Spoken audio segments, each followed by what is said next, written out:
Hello everybody. आज हम ये डिस्कस करने जा रहे हैं कि ऑटोप्सी रिपोर्ट क्या होती है, कैसे मिलती है और क्या इसका प्रोसेस होता है।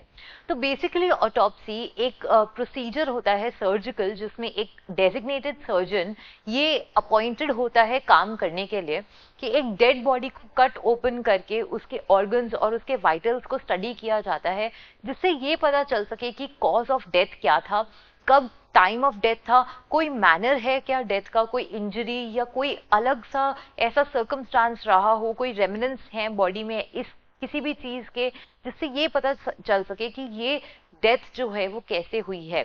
यूजुअली हम देखते हैं कि ऑटोप्सी रिपोर्ट इंक्वेस्ट के केसेस में होती है। अब इंक्वेस्ट केसेस ऐसे केसेस होते हैं जहां पर डेथ एक सस्पिशियस सर्कमस्टांसेस में हुई है, या सुसाइडल केस है, या कस्टोडियल डेथ है। इन केसेस में इंक्वेस्ट रिपोर्ट बनती है। अब इन इंक्वेस्ट रिपोर्ट के साथ में हमें हमेशा ऑटोप्सी रिपोर्ट लगानी होती है। तो अब कौन रिक्वेस्ट कर सकता है ऑटोप्सी रिपोर्ट के लिए? तो इसके आंसर हैं दो। या तो कोई इन्वेस्टिगेटिंग ऑफिसर, जो केस का इन्वेस्टिगेशन ऑफिसर आईओ होता है, वो रिक्वेस्ट कर सकता है, या फिर कोई जुडिशियल मजिस्ट्रेट या एग्जीक्यूटिव मजिस्ट्रेट जेएम या ईएम रिक्वेस्ट कर सकते हैं ऑटोप्सी रिपोर्ट के लिए। अब दोनों ही केसेस में हम ये देखते हैं कि फिजिकल प्रेजेंस होना बहुत इंपॉर्टेंट रहता है।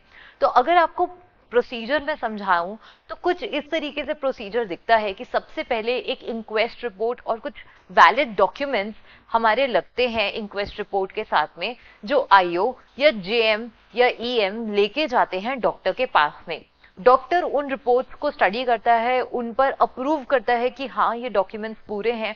उसके बाद हम एक सेंट्रल एजेंसी में जाते हैं रजिस्टर कराने के लिए कि हम इस पर्टिकुलर डेड पर्सन की बॉडी पर ऑटोप्सी करवाना चाहते हैं। तो एक सेंट्रल डेटाबेस में हमारे पास ये चीज आ जाती है कि ऑटोप्सी इस पर्सन की बॉडी पर होनी है।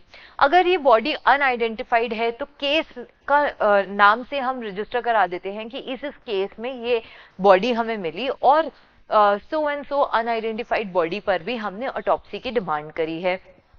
अब जब ऑटोप्सी अप्रूव होके सेंट्रल डिपार्टमेंट से आ जाती है तो वो पेपर्स मॉर्चरी में दिए जाते हैं। मॉर्चरी का जो इंचार्ज होता है वो शेड्यूल करके बता देता है कि इस पर्टिकुलर डे पर ऑटोप्सी इस डेड बॉडी पर कमिट करी जाएगी, परफॉर्म की जाएगी। तो उस दिन फिर हमारे को चाहिए कि प्रेजेंस होना चाहिए आईओ का। जो इन्वेस्टिगेशन ऑफिसर है उसका presence during the time and before the autopsy is very important. तो ऐसा क्यों है? तो हम ये कहते हैं कि सबसे पहली बात, कोई भी डेड बॉडी पर अगर ऑटोप्सी हो रही है तो इन्वेस्टिगेशन ऑफिसर आके कंफर्म करता है कि yes this is the same dead body जिस पर हमें ऑटोप्सी करवानी है।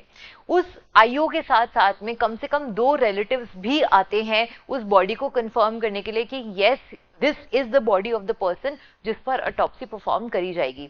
वहीं अगर अनआइडेंटिफाइड बॉडी का केस होता है तो सोल रिस्पॉन्सिबिलिटी आईओ के ऊपर आती है बॉडी को आइडेंटिफाई करने में कि हाँ यही वो अनआइडेंटिफाइड बॉडी है जिसका नाम हमें नहीं पता इंडिविजुअल का, बट इस पर हमें ऑटोप्सी रिपोर्ट चाहिए।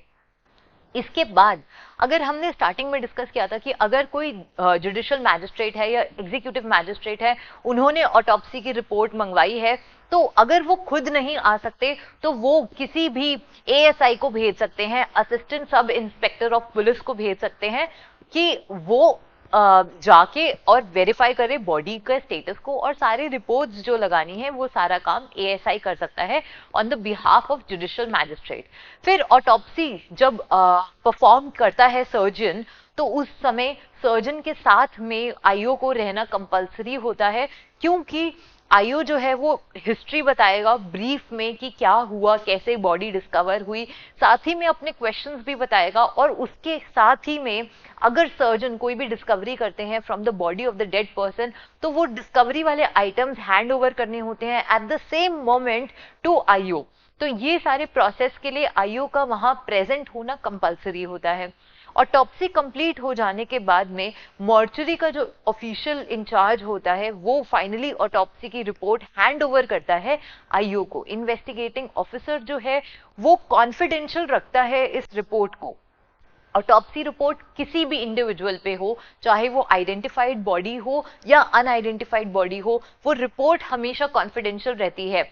मोर सो कि कोई भी रिलेटिव भी अगर देखना चाहता है ऑटोप्सी रिपोर्ट को, तो वो भी नहीं देख सकता बिना परमिशन आईओ के। आईओ ही उसका कॉपी करके दे सकता है रिलेटिव्स को या कोर्ट में प्रोड्यूस कर सकता है।